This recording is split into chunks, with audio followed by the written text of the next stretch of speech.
claimed the grass was blue. The tiger disagreed, saying it was green. Seeking to settle the debate, they approached the lion. Before reaching the lion, the donkey shouted, "Isn't it true the grass is blue?" The lion agreed it was. Thrilled, the donkey reveled in his victory, while the tiger accepted his punishment in silence. Later, the tiger asked the lion why he was punished, since grass is green.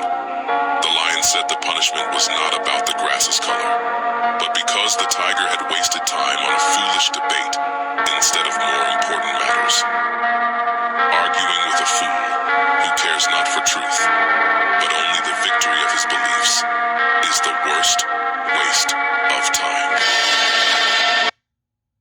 Yep. Giving all praises to Yahweh, Ba'ashem Yahushua, Ba'ashem Harakakodash, saying double honors to our apostles and elders. Harry Great Millstone. You know, that was a great clip of the brother in the camp. Karatas, shared that. It's a little TikTok. And the scriptures teach you the same thing. It teaches you the same thing as far as arguing with a fool.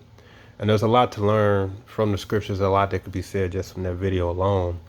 One of the things that came to mind was just the thought of knowing that you will be punished, or you can get punished for knowing better, and that's what I take from the video from the lion telling the tiger that your punishment isn't because you're wrong. It's because you were wasting time arguing with a fool, debating with a fool for something you know is right. You know, the donkey, you know, represents the ass. A dumb ass, you might say. So that's what it's about. So you should know better. That's why I had you go through what you go through. So that's a learning experience right there. And that encompasses the captivity of the Israelites in general. Well, why are we in this situation? Why did we get here? Because we knew better. And we went off. That's why the Lord brought us here. That's why we're in slavery today. The book of Proverbs 26:4, answer not a fool according to his folly, lest thou also be like unto him. And the scriptures is a time and place for everything, right? So it says, don't answer a fool according to his folly, lest thou also be like unto him. Because if you stand to know that you're the one that's right, and you're arguing with somebody over something foolish, and just like the video said, they're not even looking to get the answer anyway.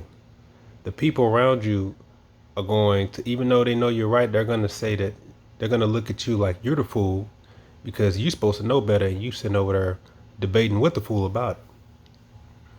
And then the next verse says, answer a fool according to his folly, lest he be wise in his own conceit. So you see there's different applications for certain situations. There are certain times where you do speak a fool lest he thinks he knows something or he's wise in his own conceit. But once you perceive that there is no knowledge in him, if you have the understanding or the experience, the responsibility really falls on you to understand, like, okay, you know what, this is a waste of time. Because scriptures also talk about how you could bring a block to yourself by reproving or correcting a scorner, or scorner. So it's all about timing, right? The book of Amos chapter 3 says, hear this word that the Lord Yahweh has spoken against you, O children of Israel, against the whole family, which I brought up from the land of Egypt, saying, you only have I known of all the families of the earth, therefore I will punish you for your iniquities. Just like what the lion told the tiger. It wasn't because you were wrong, but because you decided to waste your time and my time arguing over something stupid, coming to me with that mess. You're supposed to know better. That's why you had to be punished. That's just the Israelites. The Lord is saying, you the only families of the world that I know, so I'm going to punish you for your iniquities. Because he said what? He showed his word to Jacob, his statutes and judgments unto Israel. He have not dealt so with any nation. Luke chapter 12.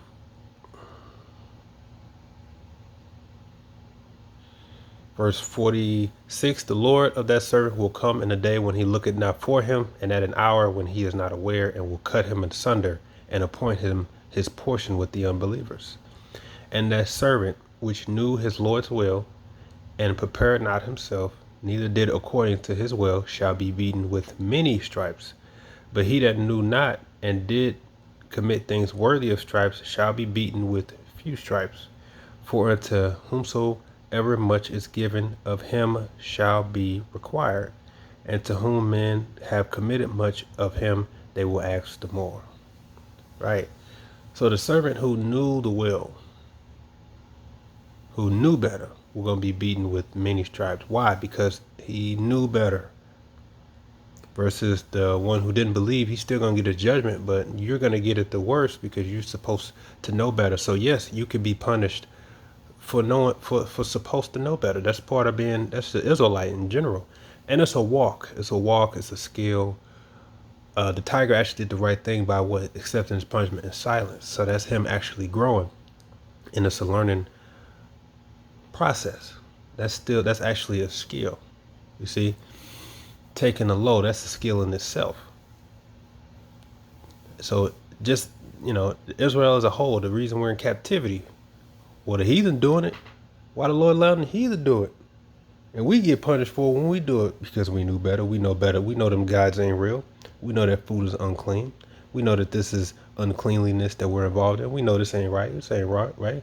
So that's why the Lord had put his foot up our ass, because we supposed to know better. We supposed to be supposed to lead by example. We supposed to be on a higher playing field, mentally, physically, and spiritually.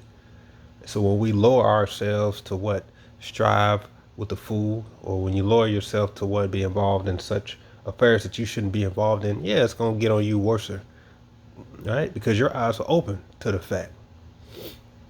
So I like that. I like the concept that the video taught, which is that you can be punished for knowing better.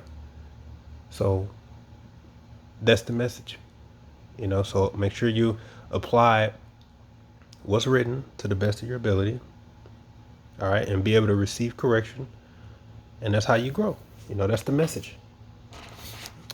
Hope it was edifying. Shalom.